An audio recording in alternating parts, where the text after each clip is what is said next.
Hello all. ഇടിയും മിന്നലും എങ്ങനെയാണ് ഉണ്ടാകുന്നത് എന്ന് അനിമേഷൻ്റെ സഹായത്തോടെ വളരെ എളുപ്പത്തിൽ മനസ്സിലാക്കാം. സൂര്യൻ്റെ ചൂടുകൊണ്ട് ഭൂമിയിലെ വെള്ളം ചൂടാകുമ്പോൾ അത് നീരാവിയായി മാറി അന്തരീക്ഷത്തിലേക്ക് ഉയരുന്നു. ഈ നീരാവി അവിടെ വച്ച് അന്തരീക്ഷത്തിൻ്റെ തണുപ്പ് കാരണം വീണ്ടും ചെറിയ ചെറിയ ജലത്തുള്ളികളായി മാറുകയും ചെയ്യുന്നു. ഇങ്ങനെ ലക്ഷക്കണക്കിന് ജലത്തുള്ളികൾ ഒന്നിച്ചു ചേരുമ്പോഴാണ് ആകാശത്ത് നമ്മൾ കാണുന്ന മേഘങ്ങൾ രൂപപ്പെടുന്നത്. ഇപ്പോൾ പറഞ്ഞ കാര്യങ്ങളെക്കുറിച്ച് കഴിഞ്ഞ വീഡിയോയിൽ വിശദമായി പറഞ്ഞിട്ടുണ്ട്. ആ വീഡിയോ കണ്ടതിന് ശേഷം ഈ വീഡിയോ കാണുകയാണെങ്കിൽ കാര്യങ്ങൾ പെട്ടെന്ന് മനസ്സിലാകും.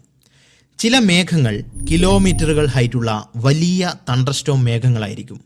ഇത്തരം മേഘങ്ങളുടെ താഴെ ഭാഗത്ത് തണുപ്പ് കുറവും മുകൾ ഭാഗത്ത് കഠിനമായ തണുപ്പുമായിരിക്കും.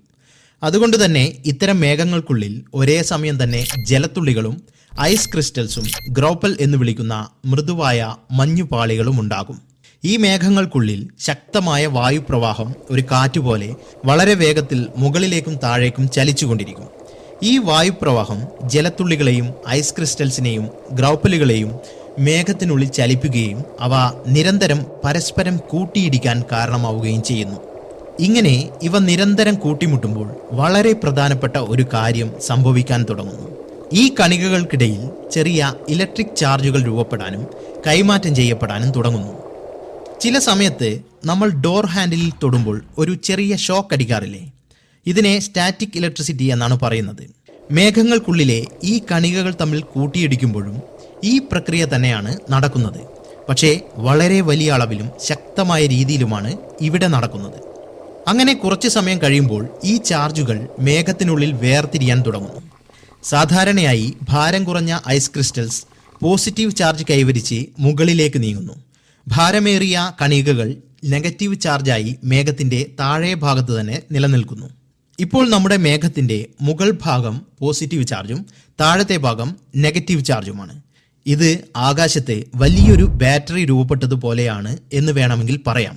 ഇങ്ങനെ നമ്മുടെ മേഘം നിൽക്കുമ്പോൾ മേഘത്തിൻ്റെ അടിഭാഗത്തുള്ള നെഗറ്റീവ് ചാർജ് ഭൂമിയിലെ നെഗറ്റീവ് ചാർജുകളെ അകറ്റി നിർത്തുന്നു. ഇത് കാരണം ഭൂമിയുടെ ഉപരിതലം താരതമ്യേന പോസിറ്റീവ് ചാർജായി മാറുന്നു. പോസിറ്റീവ് ചാർജും നെഗറ്റീവ് ചാർജും തമ്മിലുള്ള ഈ വ്യത്യാസത്തെ ബാലൻസ് ചെയ്യാൻ പ്രകൃതി എപ്പോഴും ശ്രമിക്കും. ചാർജിലെ ഈ വേർതിരിവ് കൂടി വരുംതോറും അവയ്ക്കിടയിലെ ആകർഷണവും കൂടുന്നു. സാധാരണയായി വായു ഒരു ഇൻസുലേറ്റർ ആയതുകൊണ്ട് വായുവിലൂടെ വൈദ്യുതി എളുപ്പത്തിൽ കടന്നുപോകില്ല. എന്നാൽ ഇലക്ട്രിക് ഫോഴ്സ് വായുവിന് താങ്ങാൻ കഴിയുന്നതിലും അതിശക്തമാകുമ്പോൾ വായുവിൻ്റെ ഈ തടസ്സത്തെ തകർക്കാൻ അതിന് സാധിക്കുന്നു. ഈ സമയം വായുവിലൂടെ വൈദ്യുതി കടന്നുപോകാൻ വഴി തുറക്കുന്നു.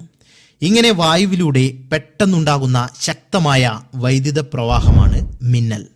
ലളിതമായി പറഞ്ഞാൽ മേഘങ്ങൾ തമ്മിലോ അല്ലെങ്കിൽ മേഘവും ഭൂമിയും തമ്മിലോ ഉണ്ടാകുന്ന ഒരു ഭീമൻ ഇലക്ട്രിക് സ്പാർക്കാണ് മിന്നൽ.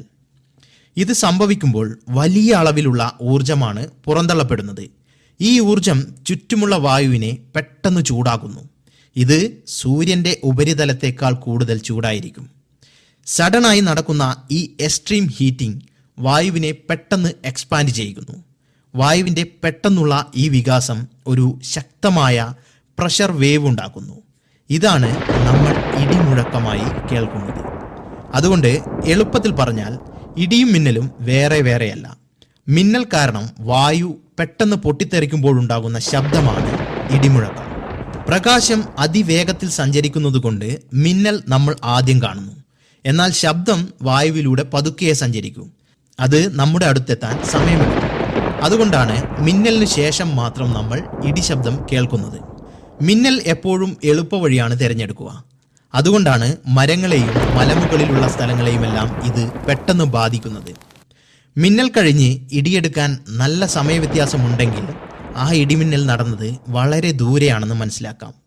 ഇനി നിങ്ങളൊരു ഇടി കേൾക്കുകയാണെങ്കിൽ നിങ്ങൾ ആ മിന്നലിൽ നിന്നും അപകടമൊന്നുമില്ലാതെ രക്ഷപ്പെട്ടു എന്ന് വേണമെങ്കിലും പറയാം. ഇടിമിന്നലിൽ നിന്നും രക്ഷപ്പെടാൻ എന്തൊക്കെ ചെയ്യാം എന്നറിയാൻ ആഗ്രഹമുണ്ടെങ്കിൽ പറയുക. നമുക്ക് വീഡിയോയിൽ ചെയ്യാം. പുതിയൊരു വീഡിയോയുമായി വീണ്ടും കാണാം. Thank you. ബൈ.